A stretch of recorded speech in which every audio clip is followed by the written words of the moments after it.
tapat, matatag at maaasahan balitang tama at totoo lamang dito sa Pilipinas Network. Magandang araw sa ating mga kababayan sa Pilipinas at sa buong mundo. Huwag kalimutang pusuan ang video, sumubaybay at pindutin ang patingaw upang lagi kayong updated sa balita.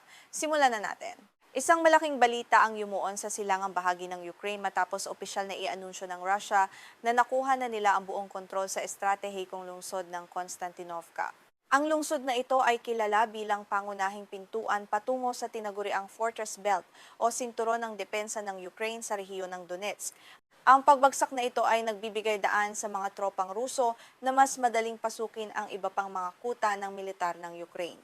Kinumpirma mismo ni Dmitry Peskov, ang tagapagsalita ng Kremlin, ang tagumpay na ito sa isang pahayag gabi noong Hulyo 3. Ayon sa kaniya, ang pagkontrol sa Konstantinovka ay isa ng ganap na katotohanan at ang buong teritoryo ay nasa ilalim na ng kapangyarihan ng hukbong Ruso. Ang pahayag na ito ay mabilis na kumalat sa mga pandaigdigang ahensya ng balita at nagdulot ng malaking pagkabahala sa panig ng mga alyado ng Ukraine. Upang patunayan ang kanilang tagumpay, naglabas ang Ministry ng Depensa ng Russia ng isang video na nagpapakita sa kanilang mga sundalo na itinataas ang bandila ng bansa sa iba't ibang bahagi ng lungsod. Ang mga imaheng ito ay nagpapakita ng malaking pinsala sa mga estruktura dahil sa matinding labanan, puro ngunit malinaw na ipinapakita nito ang kawalan ng anumang aktibong paglaban mula sa mga natitirang tropa ng Ukraine sa mga pangunahing kalsada. Sa parehong araw, naglakbay si Pangulong Vladimir Putin patungo sa base ng logistika ng Joint Forces, ang sentro ng pamumuno na nangangasiwa sa espesyal na operasyong militar sa Ukraine. Doon ay nakipagpulong siya kay Valery Gerasimov, ang Chief of the General Staff ng hukbong Ruso. Sa pulong na ito, tinalakay ng mga pinuno ang mga susunod na hakbang ng militar matapos ang matagumpay na pagkubkob sa mahalagang lungsod ng Konstantinovka. Personal na nagpasalamat si Putin sa mga sundalong Ruso at binigyang diin na ang pagkontrol sa Konstantinovka ay may napakalaking kahalagahan sa aspetong estratehiko. Sinabi niya na ito ay isang makasaysayang hakbang na magpapahina sa kakayahan ng Ukraine na ipagtanggol ang kanilang mga natitirang teritoryo sa Donetsk. Ang pahayag na ito ay naglalayong itaas ang moral ng mga sundalong Ruso na patuloy na lumalaban sa harapang linya. Ipinaliwanag pa ng Pangulo ng Russia na ito ang unang mahalagang hakbang upang tuluyang buwagin ang depensa ng Ukraine sa kahabaan ng linyang Slavyansk, Kramatorsk at Konstantinovka. Ayon sa kaniya, ang kalaban ay nagtayo ng isang malawak at malalim na sistema ng mga kuta sa mga lungsod na ito na nagsilbing pader laban sa anumang pag-atake. Ngayong nabasag na ang pader na ito, mas naging madali ang daan para sa mga tropang Ruso. Ayon kay General Anton Grunis, ang commander ng ika-4 na Motorized Rifle Brigade ng Russia, ang kanilang mga unit ay sumalakay mula sa iba't ibang direksyon. Dahil sa taktikang ito, matagumpay nilang nahati ang mga puwersang nagtatanggol ng Ukraine sa maliliit at hiwalay na grupo. Ang ganitong estratehiya ay nagbunga ng mabilis na paghina ng depensa ng kalaban dahil hindi na sila nakakuha ng suporta mula sa bawat isa. Sa kasalukuyan, patuloy ang isinasagawang operasyon ng paglilinis sa loob ng Konstantinovka upang hanapin ang mga natitirang sundalong Ukraine na nagtatago sa mga guho, basement at mga sirang gusali. Sinabi ni General Grunis na layunin nilang siguraduhin na ligtas ang buong lungsod bago magpatuloy sa susunod na yugto. Ang bawat sulok ng lungsod ay maingat na sinusuri ng mga Ruso upang maiwasan ang anumang biglaang pag-atake. Sa kabila ng mga matitinding pahayag at video mula sa panig ng Russia, nananatiling tahimik ang mga opisyal ng pamahalaan at militar ng Ukraine. Wala pa silang inilalabas na anumang opisyal na komento o pagtanggi hinggil sa sinasabing pagbagsak ng Konstantinovka. Ang pananahimik na ito ay nagdudulot ng iba't ibang espekulasyon mula sa mga eksperto sa militar kung may inihahanda ba silang ganting salakay o tuluyan na silang umatras. Kung babalikan ang mga naunang ulat, noong ika-22 Hunyo, iniulat na ang BBC na ang Konstantinovka ay naging isang tinatawag na gray zone. Ito ay isang termino sa militar na nangangahulugang ang lugar ay kasalukuyang nasa gitna ng matinding labanan at walang sinumang panig ang may ganap na kontrol dito.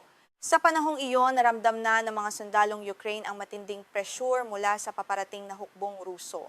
Ilang mga commander ng Ukraine sa lungsod ang umamin noon na ang mga tropang Ruso ay nakapasok na ng napakalalim sa their mga linya ng depensa. Ayon sa kanila, ang sitwasyon ay umabot sa punto na halos imposible nang maitaboy pabalik ang mga Ruso. Ang pag-aming ito ay nagpakita ng seryosong kahinaan sa kanilang kakayahang panatilihin ang kontrol sa lungsod sa harap ng mas malakas at mas maraming puwersa ng kalaban. Isang piloto ng drone ng Ukraine na nakatalaga sa lungsod ang naglarawan sa sitwasyon bilang isang malubhang krisis. Sinabi niya na ang pagpasok ng mga Ruso sa likod ng kanilang mga linya ay nagdulot ng malaking kaguluhan. Ang pakikipaglaban sa loob ng isang urbanisadong lugar ay napakahirap, lalo na kapag ang kalaban ay nagawa ng kubkubin ang mga daanang ginagamit para sa supply at komunikasyon ng mga tropang nagtatanggol. Ang Konstantinovka ay may kabuuang sukat na mahigit 66 na kilometro kwadrado. Noong panahon ng Unyong Sobyet, ito ay isang napakahalagang sentro ng industriya na kilala sa paggawa ng bakal, zinc at salamin.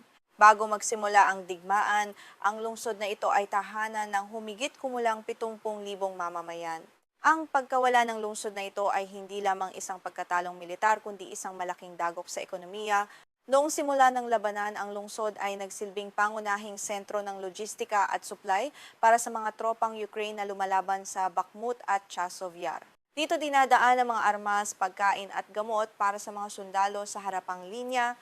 Dahil diso, ang Konstantinovka ay naging isang napakahalagang target para sa militar ng Russia upang maputol ang linya ng supply at mapahina ang kakayahan ng Ukraine na lumaban. Matatandaang nakuha ng Russia ang buong kontrol sa Bakhmut noong Mayo ng taong 2025 at ang Chasiv Yar naman noong Agosto ng parehong taon. Dahil sa pagbagsak ng mga katabing lungsod na ito, lalong naging vulnerable ang Konstantinovka sa mga pag-atake ng Russia. Ito rin ang nagsilbing huling harang bago tuluyang marating ng mga Ruso ang iba pang mahahalagang lungsod sa tinatawag na Fortress Belt. Ang sinturong ito ng depensa ng Ukraine sa lalawigan ng Donetsk ay may haba na humigit kumulang 50 kilometro. Binubuo ito ng 4 na pangunahing lungsod, ang Konstantinovka, Drushkovka, Slovyansk at Kramatorsk. Ang pagkakahayayag ng mga lungsod na ito ay nagsisilbing isang malaking pader na nagpoprotekta sa natitirang teritoryo ng Ukraine mula sa anumang pagsalakay ng Russia na nagmumula sa silangan at timog. Ito ang itinuturing na pinakamatatag na linya ng depensa ng Ukraine sa buong rehiyon ng Donetsk. Sa loob ng mahigit 10 taon, pinalakas ng Ukraine ang lugar na ito sa pamamagitan ng paggawa ng mga malalalim na trinsera, mga harang para sa mga tangke at makakapal na barbed wire. Ang mga depensang ito ay nagbigay ng malaking hamon sa mga naunang pag-atake ng Russia, ngunit ngayon ay unti-unti na silang nagtatagumpay. Sa pagbagsak ng Konstantinovka, halos lahat ng natitirang lungsod sa sinturong ito ay magiging madaling target na para sa mga drone at artilerya ng Russia. Nangangahulugan ito na ang Drushkovka, Slovyansk at Kramatorsk ay maaari ng mabilisang salakayin ng walang gaanong harang. Ang sitwasyong ito ay naglalagay sa militar ng Ukraine sa isang napakaharap na posisyon upang muling ayusin ang kanilang depensa sa rehiyon. Ang tagumpay na ito ay naglalapit sa Russia sa kanilang pangunahing layunin na kontrolin ang buong lalawigan ng Donetsk. Ang Donetsk ay isa sa mga rehiyon na idineklara ng Russia na bahagi ng their teritoryo, kaya ang bawat tagumpay dito ay may malaking kahalagahan sa politika ng Moscow. Habang patuloy ang pagsulong ng mga Ruso, lumalaki ang hamon para sa Ukraine na panatilihin ang suporta ng kanilang mga banyagang kakampi. Sa pangkalahatan, ang pagbagsak ng Konstantinovka ay isang malaking pagbabago sa takbo ng labanan sa silangang Ukraine. Ipinapakita nito ang patuloy na lakas ng opensiba ng Russia at ang lumalalang krisis sa panig ng depensa ng Ukraine. Patuloy nating babantayan ang mga susunod na kaganapan sa rehiyong ito at kung paano tutugon ang pamahalaan ng Ukraine sa panibagong hamon na ito sa kanilang soberanya at teritoryo.